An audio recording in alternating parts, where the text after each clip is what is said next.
कैसे उम्मीद करते हैं आप लोग अच्छे होंगे। बिंदास नो बकवास चैनल में आपका स्वागत है और मेरे चैनल को सब्सक्राइब कर ले, घंटे वाले आइकन को ज़रूर प्रेस करें कि मैं कोई भी नई वीडियो डालूं तो सबसे पहले नोटिफिकेशन आप लोग को मिल जाए। शेयर ज़रूर कीजिए। बहुत लोग होते हैं वीडियो देख लेते हैं लेकिन सब्सक्राइब नहीं करते हैं, इसलिए भाई जब भी आप लोग वीडियो देखिए चैनल को ज़रूर सब्सक्राइब कर लीजिए।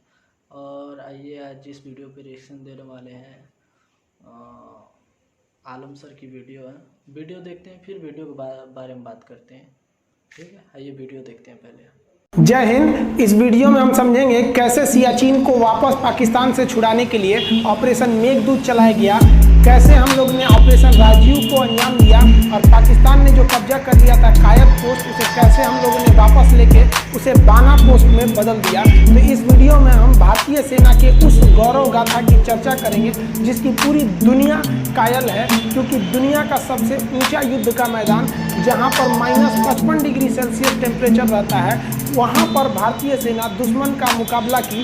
ये बड़ी बात नहीं है कि उन्हें हराया, बड़ी बात ये है कि उन कपड़ों में हराया जिन कपड़ों में यदि आप उस सियाचिन ग्लेशियर पे चले जाएंगे तो आपको ठंड से आपका शरीर जम जाएगा, काला पड़ जाएगा और काट के निकालना पड़ेगा। और वैसे कपड़े जो वहाँ लड़ने के लिए उपयुक्त नहीं थे, बावजूद अपनी हिम्मत के दम पर कैसे भारतीय सेना ऑपरेशन मेघदूत करके सियाचिन ग्लेशियर को जीत कर लाई। देखिए, आपके मन में आता होगा सियाचिन कितना बड़ा है। तो सियाचिन देखिए बहुत बड़ा एरिया, ये कई पहाड़ों का एक समूह है। ये जितने भी पहाड़ है ना, सब के सब पहाड़ बर्फ से ढके हैं। ये जो सियाचिन ग्लेशियर है ये बहुत ही महत्वपूर्ण है, क्योंकि इधर है आपका पीओके पाक ऑक्युपाइड कश्मीर और ये जो एरिया है ये है अक्साई चीन। अगर ये बीच का सियाचिन नहीं रहता तो हमारे ये जो दोनों दुश्मन है उनमें डायरेक्ट कनेक्शन हो जाता। तो इन दोनों के कनेक्शन को रोकने का काम कौन करता है? हम लोग के बीच में सियाचिन। लेकिन जो कराची समझौता हुआ था भारत और पाकिस्तान के बीच 1949 में, उसमें जो बॉर्डर डिसाइड किया गया था उसमें सियाचिन का जिक्र नहीं था। तो पाकिस्तान इसका फ़ायदा उठाना चालू किया 1977 और 78 में। वो यूरोप के लोगों को कहा कि आप हमारे यहाँ आइए और सियाचिन के पहाड़ियों पे चढ़ के देखिए, आप लोग को पहाड़ पे चढ़ने का बहुत शौक है। वो ये जानना चाहता था कि अगर ये यहाँ से यूरोपीय आएंगे और परमिशन हमसे लेंगे तो ये एक तरह का कानूनी कागजात हो जाएगा कि भाई परमिशन हम दिए तो एरिया मेरा है। तो इसकी खबर भारत सरकार को 1978 में लगी। तभी से भारत यहाँ पर सोच लिया कि भैया इस एरिया को खोना नहीं है, क्योंकि इधर से हमारा अक्साई चीन चाइना ले लिया और ये पीओके है। क्योंकि जब हम फ्यूचर में हम आज नहीं तो कल इस पे धावा बोलेंगे तो ये सबसे महत्वपूर्ण भूमिका उस समय निभाएगा। तो भारत सरकार इसके लिए मूड बना ली थी। तब भारत ने यहाँ से अपने सैनिकों को सियाचिन की ओर भेजना चालू किया। लेकिन दिक्कत ये था कि सियाचिन में टेम्परेचर -55 डिग्री सेल्सियस हो जाता है और यहाँ पर देखिए, यहाँ -55 लिखे और यहाँ पर 35 फीट स्नोफॉल होता है। सोचिए, हमारी हाइट 5 फीट 6 इंच है और वहाँ बर्फ गिरता है 35 फीट, यानी हमसे 7 गुना ज़्यादा बर्फ गिर जाता है। यानी अगर हम किसी एक जगह पे रात भर खड़े हो जाए ना तो 35 फीट बर्फ से नीचे ढल जाएंगे। इतना खतरनाक कंडीशन हो जाता है। और वो 6 किलोमीटर यानी 6000 मीटर ऊंचा है। 6 किलोमीटर सीधे चलना आपको कितना पहाड़ हो जाएगा। सोचिए, अगर पहाड़ पर ऊंचा 6 किलोमीटर चढ़ना पड़ेगा तो कितना टफ कंडीशन होगा। और वहाँ पर इस एरिया पर, ये छोटा मोटा एरिया नहीं है, इतना बड़ा एरिया है, 75 किलोमीटर का एरिया है। इतने लंबे एरिया को एक्वायर करना था। यहाँ दुश्मन से खतरा कम था और प्रकृति से ज़्यादा खतरा था। वहाँ इतना खतरनाक स्थिति हो गया था कि 3 फौजियों को भेजा जाता था तो उनका कमांडर ये कहता था कि तुम में से कोई एक है जो जिंदा बच के नहीं आएगा, क्योंकि वहाँ एवरेज रेशियो मरने का यही था। सियाचिन पर कब्जा करना इतना भीषण था कि यहाँ बर्फ इतना भयानक पड़ते हैं और ढलान जो है पहाड़ों का वो एकदम सीधा ढलान है। सीधा ढलान होने की वजह से वहाँ प्राकृतिक चुनौतियों का सामना ज़्यादा करना पड़ता है। और स्नोफॉल 35 फीट तक होता है, यानी 35 फीट तक बर्फ जम जाता है। इतना भयानक यहाँ पे जो स्नोफॉल की घटना होती है इस ऊंचाई पर। यहाँ पर ऑपरेशन मेघदूत को अंजाम दिया गया था, इतनी ज़्यादा हाइट पर। आप देखेंगे इस पर दुर्गम में चोटियों पर जाकर भारतीय सेना ने ऑपरेशन मेघदूत को सफल बनाया था। इन चोटियों पर कब्जा करना जरूरी भी था क्योंकि ये हाइट पर है। इस हाइट का फायदा इंडियन आर्मी को आगे जाकर मिलने वाला था, इसीलिए इसके इम्पोर्टेंस को समझते हुए इसे कब्जा किया गया था। वहाँ ठंड से इतना भयानक स्थिति था कि पल्मोनरी ऑडिमा नामक एक रोग हो जाता था और फेफड़े सूख के उसमें पानी भर जाते थे, इतना ठंड हो जाता था यहाँ सियाचिन में, इतनी भयानक स्थिति हो गई। तब भारत सरकार ने ये डिसाइड किया, भारतीय सेना ने, कि नहीं अब हमको यहाँ युद्ध करना ही पड़ेगा वरना ये हाथ से निकल गया। तो इसके लिए हमें क्या चाहिए थे? कपड़े चाहिए थे, क्योंकि ये एक दो पहाड़ी नहीं था। आप ये देखिए, ये ट्रेंगुलर शेप जो है ना, ये हम सियाचिन बना दिए। इस सियाचिन में यहाँ पर है आपका काराकोरम, ये चाइना से रास्ता दे देता है, और ये पीओके है। तो ये एरिया हम यहाँ पे काराकोरम बना दिए, ये पूरा एरिया सियाचिन है। इसका सबसे निचला एरिया NJ9842 कहलाता है। इसके आगे एक और पहाड़ी पड़ता है जो ग्लेशियर है, उसका नाम है ग्योंगला। ला का अर्थ होता है दर्रा, पहाड़ों के बीच का रास्ता। उसके आगे जो सबसे महत्वपूर्ण है वो है बिलाफोंडला। ये बिलाफोंडला पे अगर कब्जा हो गया तो बिलाफोंडला काफ़ी हाइट पर है, और यहीं पर है आपका साल्टोरो रेंज नामक पहाड़ी। अगर बिलाफोंडला पे कब्जा हो गया और साल्टोरो रेंज पे कब्जा हो गया तो साल्टोरो रेंज यहाँ की सबसे हाइट पर है, इससे हम पूरे सियाचिन पर नज़र रख सकते थे। तो भारतीय सेना बिलाफोंडला, ग्योंगला और साल्टोरो रेंज पे कब्जा करना चाहती थी, और आगे जाकर सियाला पे, क्योंकि अगर सियाला पर कब्जा हो जाता तो वहाँ से इंदिरा कॉल यानी सबसे ऊपरी बिंदु पर कब्जा करना बहुत मुश्किल नहीं था। आपको आज भी याद होगा कि अगर आपसे कोई क्वेश्चन पूछता है कि भारत का सबसे उत्तरी बिंदु क्या है, तो आप इंदिरा कॉल कहते हैं कि नहीं? तो उसको हम लोग कब्जा करके लाते, पाकिस्तान उस पर नाजायज अपना अधिकार बता रहा था। इस पर कब्जा करने के लिए सबसे ज़्यादा जरूरी था कि हमको उतने ठंड पर लड़ने के लिए कपड़े चाहिए थे, उतने ऊपर पहाड़ पे चढ़ने के लिए पैराशूट की रस्सियाँ होती हैं, इक्विपमेंट्स होते हैं जो भारत में नहीं बनते हैं, यूरोप में बनते हैं, वहाँ से लाना था। तो भारतीय सेना ने डिसाइड किया कि हमको 1984 में युद्ध करना है गर्मियों के दिन में, लेकिन वहाँ पर हमको लड़ने के लिए ये इक्विपमेंट चाहिए थे, तो हमें खरीदने के लिए वो इक्विपमेंट यूरोप जाना था। अब चूंकि भारत में वो इक्विपमेंट नहीं मिलते हैं, वो इक्विपमेंट हमको नॉर्वे से खरीद के लाना था। तो भारतीय सेना नॉर्वे गई ताकि उन इक्विपमेंटों को हम लोग क्या कर सके, खरीद के ला सके। जब ये नॉर्वे पहुँचे तो उन लोग नॉर्वे के जो ये फैक्ट्री वाले थे, उन्होंने कहा कि देखिए हम आपको दूसरी फैक्ट्री का नाम बता देते हैं, आप वहाँ से खरीद लीजिए। तो भारतीय सेना कही कि आप रेट बताइए ना, पैसे का टेंशन मत लीजिए। तो कहा कि पैसे का टेंशन नहीं है, हम आपको 2 साल तक ऐसे कपड़े और ये तरह के इक्विपमेंट नहीं दे सकते, क्योंकि हमारे पास ऑलरेडी इतना ना ऑर्डर आ चुका है कि हम उसी को पूरा नहीं कर पाएंगे, और हमको हर हाल में इसी साल उस ऑर्डर को पूरा करना है। तो भारतीय सेना ने कहा कि चलो भैया दूसरी कंपनी से ले लेते हैं, कहीं से भी खरीदना है। तब तक उसी बीच भारतीय सैनिक को दिमाग में आया, पूछते हैं कि खरीद कौन रहा है। तो उनसे पूछा कि आप ये इतना ज़्यादा ऑर्डर किसके लिए ले हैं? तो कहा कि पाकिस्तान का ऑर्डर है। भारतीय सेना एकदम शक रह गई कि बाप रे बाप, हम अभी मोलाई करने आए हैं, उसे जरा ऑर्डर देके बैठा था, हम लोग से तो आगे निकला है। और यहाँ जो पहले पहुँचेगा जीत उसी की होगी, क्योंकि इतना हाइट पर ये एक एरिया है कि अगर एक तो कपड़े उनके पास है, अब कपड़े हो जाने की वजह से उनके ऊपर सबसे बड़ा खतरा जो प्रकृति का था वो तो टल जाता। अब क्या होता, अब भारतीय सेना के पास कपड़े ही नहीं थे, अब वो वहाँ चढ़ जाते हैं। सियाचिन में स्नोफॉल की वजह से देखिए ये हालात हो जाते हैं। फौजी जो होते हैं ना, आधा धंस जाते हैं, सब इतना धंस के वहाँ ड्यूटी करते हैं बर्फ के बीच में। और भारतीय सैनिक के पास उस वक्त कपड़े नहीं थे जो इस ठंड को रोक सके। अब भारत के सामने 2 रास्ते थे, अभी मरो या 2 महीना बाद मरो, क्योंकि 2 महीने बाद उन लोग पूरा का पूरा कपड़ा सप्लाई कर देते पाकिस्तान को, और तब भारत के पास क्या करना पड़ता। तब उस समय कुछ समझ में नहीं आ रहा था भारतीय सैनिकों को। तब ब्रिगेडियर चन्ना और नरिंदर बुल कुमार नामक कर्नल ने कहा कि हम लोग इसी कपड़ों पर चढ़ाई कर देंगे, क्योंकि अगर देर करेंगे तो मरना फिक्स है। अभी क्या है कि अभी उनके पास भी पूरे कपड़ों की सप्लाई नहीं है और हमारे पास तो साफ नहीं है। तो एक काम करते हैं, पहले ही हम लोग हमला बोल देते हैं, वहाँ जो होगा देखा जाएगा। लेकिन इनको सबसे ज़्यादा दिक्कत था कि लड़ाई जवानों से जीती जाती है, अपनी सैनिकों से जीती जाती है। सैनिकों को पता था कि इनके पास ऐसे कपड़े नहीं हैं जो ऐसे दुर्गम इलाकों पे जा सके और इतनी भीषण ठंड को रोक सके। तब इन अधिकारियों ने अपनी सैनिकों से कहा कि भारत माँ के लिए आज तुम्हें बलिदान करना पड़ेगा, क्योंकि हमारे पास कपड़े नहीं हैं, लेकिन हमें युद्ध हर हाल में लड़ना पड़ेगा। क्या आप लड़ने के लिए तैयार हैं? भारत के जवानों ने एक सुर में बोला कि हम लड़ेंगे और हम इसी कपड़ों में जाएंगे, और आप चिंता मत कीजिए, हम वचन देते हैं, हम जीत के आएंगे। और भारतीय सैनिकों का जब ये साहस देखा तो ब्रिगेडियर चन्ना एवं कर्नल नगिंदर बुल ने तुरंत डिसीजन लिया कि भारतीय सेना को अब कहां पर भेज दिया जाए, सियाचिन ग्लेशियर पर। सियाचिन ग्लेशियर पर हम ज्यादा हथियार नहीं ले जा सकते थे, इसलिए हम लोगों ने मोटार को लेके गए। मोटार एक छोटे आकार का तोप होता है, अपने साथ मोटार लेके गए, आरपीजी लेके गए। आरपीजी जो होता है ना, रॉकेट प्रोपेल जो होता है, ग्रेनेड लॉन्चर होता है आरपीजी, ये ग्रेनेड होता है, ये आरपीजी, ये इसको आप लोग रॉकेट लॉन्चर भी बोलते होंगे। और एचएमजी लेके चले गए, हैवी मशीन गन, ये अपने साथ लेके आगे बढ़ने लगे सियाचिन ग्लेशियर के लिए। लेकिन इन्हें ब्रिगेडियर चन्ना ने सख्त आदेश दिया था कि कुछ भी हो जाए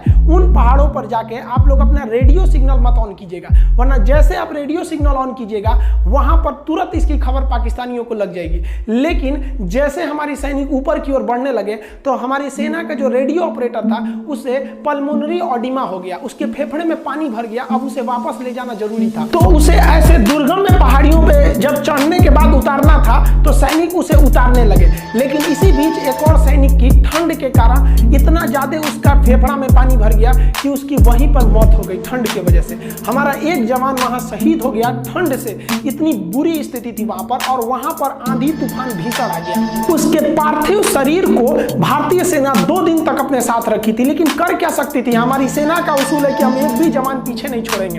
अब उन लोगों ने मजबूरी में रेडियो कांटेक्ट किया कि हेलीकॉप्टर भेजा जाए, हम अपने सैनिक को इस तरह से ऐसे नहीं छोड़ सकते हैं यहाँ पर। अरे खूब से खूब होगी, पाकिस्तानियों को खबर न लगेगी, देखेंगे ससुरों में कितना दम है, लड़ाई होगी आमने सामने की। हेलीकॉप्टर भेजा जाए ताकि हम अपने इस सैनिक का पार्थिव शरीर उनके घर को पहुंचा सकें। भारतीय सेना के चीता हेलीकॉप्टर, चेतक हेलीकॉप्टर ने वहां पर सामान रसद को पहुंचाया, वहां से जितने भी एविक्यूएशन थे उन्हें वापस लेके गया। लेकिन इनकी जो भनक लग गई वो पाकिस्तानियों को लग गई थी, और भारत के इन हेलीकॉप्टरों ने वहां पर साजो सामान तो पहुंचा दिए थे, लेकिन वो कपड़े नहीं थे उनके पास जिनसे वो लड़ सके, और पाकिस्तानियों के पास वेल इक्विपमेंट यूरोप से आ चुके थे। और भारतीय सेना ने सबसे भयानक जो भूल किया था वो रेडियो ऑन करके। अब भारतीय सेना की पूरी लोकेशन पाकिस्तानियों को पता चल चुकी। इन हेलीकॉप्टरों की मदद से भारतीय सेना उन ऊंचे ऊंचे पहाड़ियों पर एंटी एयरक्राफ्ट गन रख दी, ताकि अगर पाकिस्तानी एयरक्राफ्ट या हेलीकॉप्टर इस एरिया में आते हैं तो उन्हें मारकर गिराया जा सकता है। और साथ ही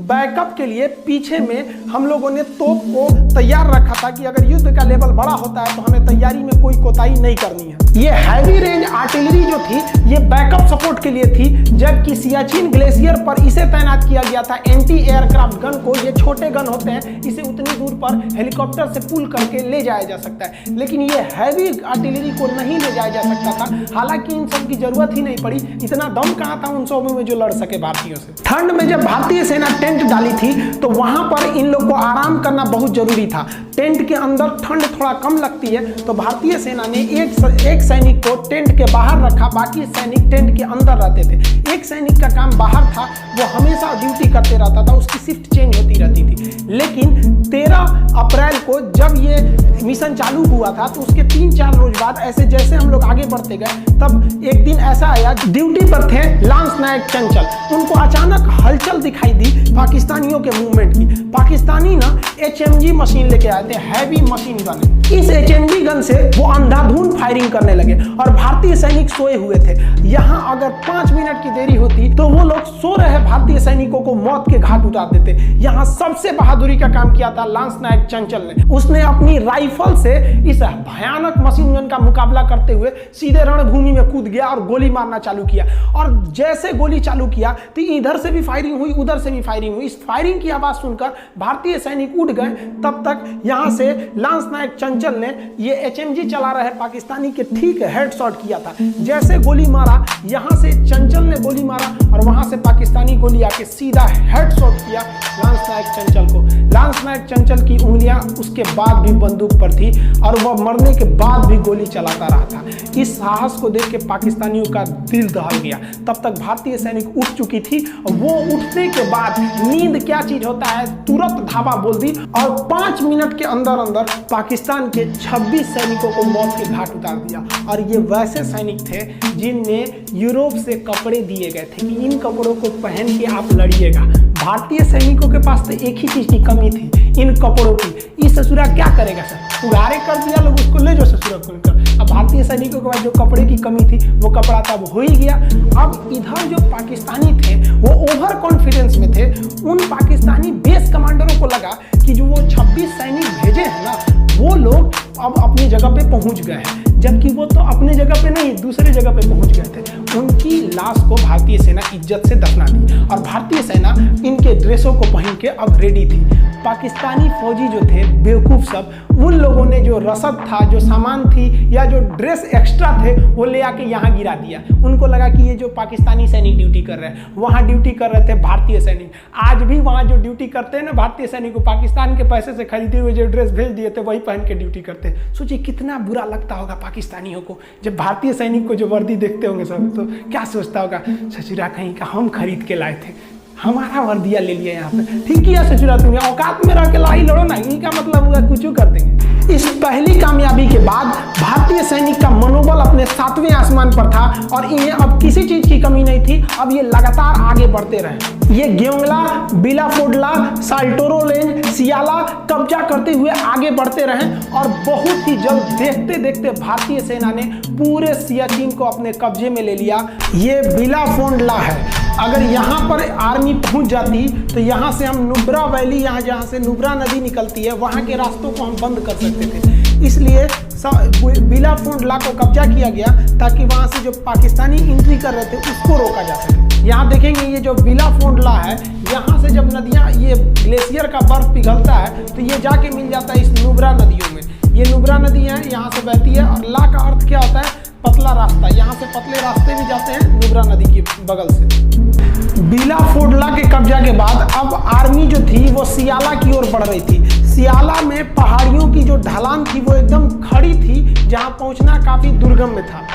आर्मी को जो सबसे बड़ा फायदा हुआ था वो इस साल्टोरो रेंज को लेकर था, क्योंकि वहां की सबसे ऊंची पहाड़ी साल्टोरो रेंज है। साल्टोरो रेंज के पश्चिमी साइड में हम पाकिस्तान पर नजर रख सकते थे और साल्टोरो रेंज के पूरब में हम इस साइड में चाइना पर नजर रख सकते थे। तो उस समय इस पहाड़ी पर कब्जा करना सबसे जरूरी था और इसको कब्जा जब कर लिया गया तब पाकिस्तानियों की रीढ़ टूट गई, क्योंकि यह साल्टोरो रेंज से आप अगल बगल के किसी भी एरिया पर नजर रख सकते हैं। अब आप सोचिए कि इस दुर्गम में पहाड़ी पर चढ़ना कितना मुश्किल होगा। यहाँ से नुब्रा वैली पर नजर रख सकते हैं, उधर से जितनी भी घाटियाँ आ रही हैं वहाँ से हम लोग नजर रख सकते थे। तो ये साल्टोरो रेंज को कब्जा किया गया। अब यहाँ से कोई भी मूवमेंट जो थी वो आराम से हमको दिख सकती थी। यहाँ पे देखेंगे कोई भी पहाड़ी रेंज है या किधर से भी देखेंगे। अब ये नुब्रा वैली है, इस एरिया से निकल जाएगी यहाँ पे और ये एरिया चला जाएगा पाकिस्तान की ओर। तो हम लोगों ने सबसे पहले साल्टोरो रेंज को कब्जा कर लिया। अब जब कब्जे में ले लिया तो नॉर्वे जो था पाकिस्तान खोल दिया। महाराज कपड़वा बन गया आपका, ले जाइए कपड़ा। अब यहाँ पे अब बचा कौन है, आप कपड़ा पहन के ईद में घूमिएगा। कुमायूं रेजिमेंट के वीर जवानों ने और लद्दाख स्काउट के बहादुर सैनिकों के दम पर साधारण कपड़ों में भी अजय कहे जाने वाले सियाचिन ग्लेशियर पर भारत का प्यारा तिरंगा लहरा दिया गया। ये जीत पूरी दुनिया देखी कि उन माहौल में, उन कठिन परिस्थितियों में कैसे भारत के महारणबांकरों ने सियाचिन ग्लेशियर को अपने कदमों के नीचे कर दिया था। आज भी वहां भारतीय तिरंगा शान से लहराता है। और 1984 के बाद 1987 में फिर पाकिस्तान ने भारत पे हमला किया और सियाचिन के एक पोस्ट पर कब्जा कर लिया। उसका नाम रख दिया कायदे आजम। जब यह कब्जा किया तो भारतीय सेना का पंजाबी सिपाही सूबेदार बाना सिंह का खून खौल गया और उसने कहा कि आप मुझे जिम्मेदारी दीजिए, मैं अकेले उसे जीत के ले जाऊंगा। और सूबेदार बाना सिंह ने उस पाकिस्तानी पोस्ट कायदे आजम पर अकेले युद्ध किया और अपनी कंपनी को लीड करता हुआ गया और पाकिस्तानियों को उनके बंकर में घुस कर मारा। उसके बहादुरी को देखकर भारत सरकार ने उस बंकर का नाम कायदे आजम से बदलकर उस बंकर का नाम बाना सिंह बंकर रख दिया। आज ये बाना सिंह बंकर, सियाचिन ग्लेशियर तो ऊंचा है, उसमें भी सबसे ऊंचा युद्ध का मैदान है और सबसे ऊंचा भारत का बंकर है। इसके बाद फिर पाकिस्तानी ने 1989 2 साल बाद फिर हमला किया, लेकिन क्या फर्क पड़ता है भाई, आप हमला करते रहिए, कोई फर्क नहीं पड़ने वाला है। तब से लेकर आज तक सियाचिन भारतीय सेना के नियंत्रण में है। इस प्रकार 1984 में जो भारतीय सेना ने अपना ऑपरेशन मेघदूत चलाया, उसके सामने पाकिस्तानी सेना का ऑपरेशन अबाबिल धूल चाट गया। उसके 3 साल बाद पाकिस्तान जब दोबारा आया 1987 में, तो ऑपरेशन राजीव चलाकर फिर से उसे वापस खदेड़ा गया बाना सिंह के नेतृत्व में। आज भारतीय सैनिक वहां अदम्य साहस से ड्यूटी करते हैं, लेकिन आपको जानकर हैरानी होगी कि इस विषम परिस्थिति में भी हमारी अर्थव्यवस्था चाहे अच्छी रहे चाहे लड़खड़ाती रहे, वहां प्रतिदिन का खर्च 1 करोड़ रुपए आता है।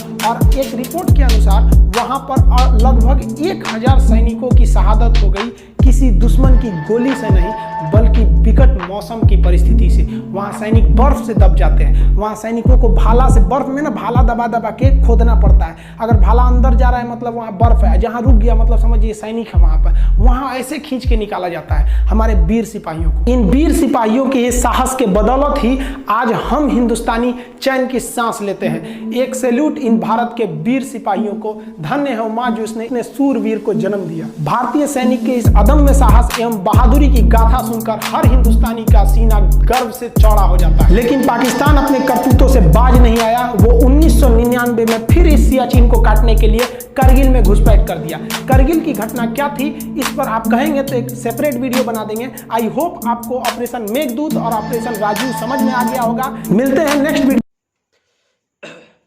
आपने वीडियो जो देखा उसमें वीडियो में जितनी तारीफ़ की जाए उतनी कम है। पहले मैं एक बात बता दूं कि आलम सर की जो भी वीडियो होती है उनकी वीडियो का कोई जवाब नहीं। ज़बरदस्त मतलब एक एक चीज़ डिटेल में, एक एक पॉइंट डिटेल में बताने का यूट्यूब पे आपको ऐसा वीडियो कहीं नहीं मिलेगा।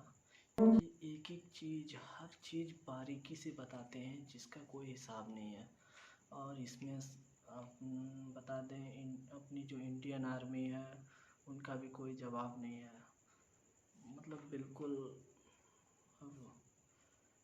और इनका आलम सर का जो भी वीडियो है वो मतलब वीडियो में एक हर चीज़ को डिटेल में बताना हुआ, कैसे क्या हुआ कैसे नहीं हुआ।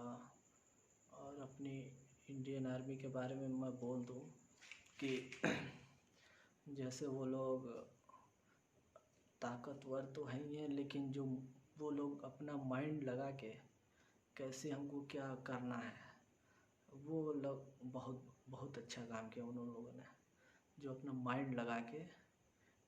अब आप खुद देख लीजिए कि जहाँ 120 अपने आर्मी जवान हैं और पाकिस्तान के करीब 2300 या 2300 के आसपास हमला करने के लिए आए थे, लेकिन अपने अपने फौजी कितने थे? 120 थे। फिर भी वो लोग लड़े। ताकतवर होने के साथ साथ अपना जो माइंड को, क्या होता है कि टेंशन में एक होता है बंदा तो दिमाग नहीं काम करता है, लेकिन यहाँ पे इंडियन आर्मी का कोई जवाब नहीं है। इसलिए इंडियन आर्मी को सल्यूट है। और इंडियन आर्मी की जितनी तारीफ़ किया जाए उतनी कम है। और आलम सर की अगर कोई भी वीडियो आप देख लीजिए, उस वीडियो का किसी से आप बराबरी नहीं कर सकते आलम सर की जो वीडियो, क्योंकि उनकी जो वीडियो है, एक तो वीडियो के बीच में थोड़ा थोड़ा ऐसा वर्ड बोलेंगे कि थोड़ा भी वो नहीं लगेगा कि हाँ भाई कि सामने स्टूडेंट बैठा है चाहे कुछ भी, बिल्कुल। और उनकी और भी वीडियो मैंने देख रखी है। अभी तो आलम सर के ऊपर मैंने एक ही वीडियो अभी शूट किया है, और कमेंट करिएगा आप लोग तो उनका और दूसरा पार्ट भी लेके आएंगे। कमेंट करिएगा तो दूसरा पार्ट और लेके आएंगे उनका, और भी वीडियो बनाएंगे। आप लोग कमेंट करके पहले बताइए वीडियो कैसा लगा, कमेंट कीजिए तो दूसरा पार्ट भी इनका लेके आएंगे। और चैनल को सब्सक्राइब ज़रूर कर लीजिएगा।